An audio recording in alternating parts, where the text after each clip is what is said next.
The town of Blackwood had many secrets, but none were as whispered about as the manor sitting atop the jagged cliffs of the silent coast. It was a skeletal structure of rotting oak and cold stone, abandoned for over a century. The locals didn't just avoid it. They feared the very day it was built upon, Friday the 13th. Legend said that the original owner, Elias Blackwood, made a pact with something that lived beneath the cliffs. He wanted eternal life, but the price was steep. Every Friday the 13th, the house would awaken to claim a soul to fuel its master's longevity. Most people laughed at the old wives' tale, but nobody ever dared to set foot on the property when that specific date rolled around. Marcus was a skeptic.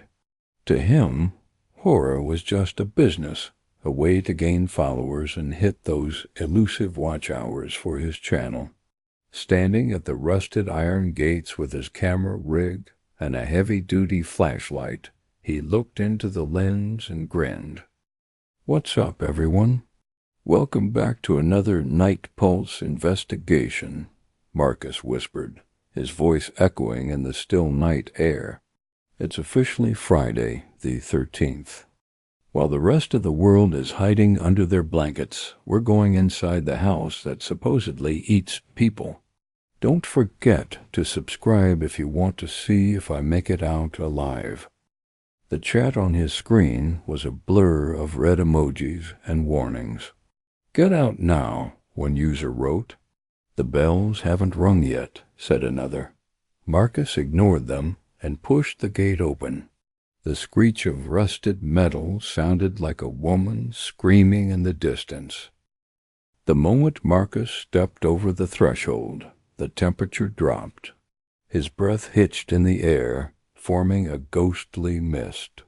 The interior was a labyrinth of dust-covered furniture and portraits whose eyes seemed to track his every move. "Check out this craftsmanship," Marcus said, pointing his camera at a massive grandfather clock in the foyer. It was carved from wood so dark it looked like charred bone. The pendulum wasn't moving, yet Marcus could swear he heard a faint, rhythmic thumping like a slow, heavy heartbeat coming from behind the walls. Thump, thump, thump. He climbed the grand staircase. Every step groaned under his weight. Suddenly, his high-end flashlight began to flicker. "Great technical difficulties," he muttered. He shook the light, but it died completely. He was plunged into a darkness so thick it felt like a physical weight against his skin. He switched to his phone's camera light. The beam was weak, barely cutting through the shadows. He reached the master bedroom on the 3rd floor. In the center of the room sat a single rocking chair. It was moving back and forth slowly, as if someone had just stood up from it. Marcus checked the time on his phone. 11:58 p.m. Almost midnight, guys. The witching hour of Friday the 13th. Still nothing but some old wood settling, and maybe a stray cat, Marcus told his audience, though his heart was now racing as fast as the thumping in the walls.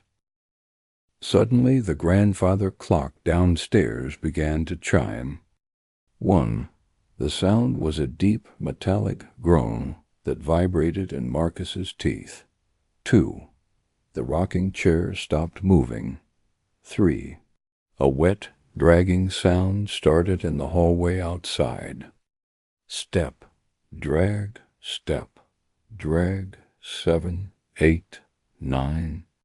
Marcus turned his camera toward the door. The handle was turning, slowly. 10, 11, 12. The clock stopped. Silence returned, heavier than before.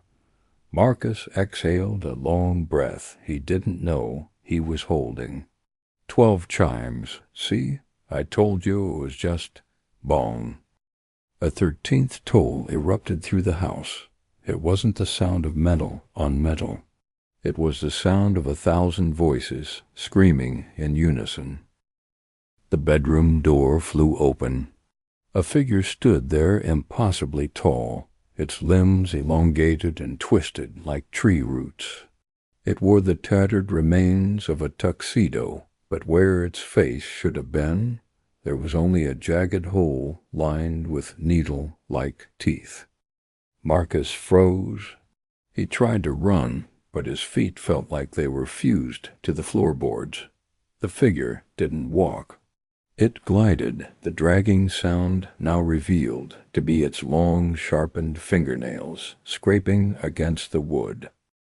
The chat on Marcus's phone was exploding. Run. He's right there.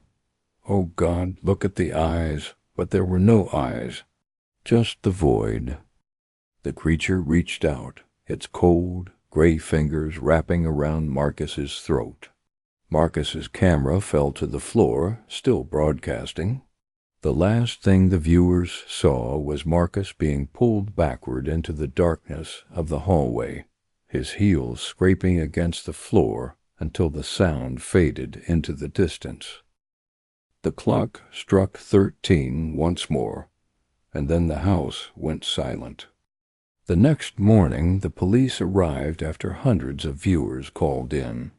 They found the manor exactly as it had been for 100 years, covered in dust and undisturbed. There was no Marcus. There was no camera. But if you go to the channel today and look at the archived live stream, the video doesn't end when Marcus is taken. It continues for 3 more hours in total silence.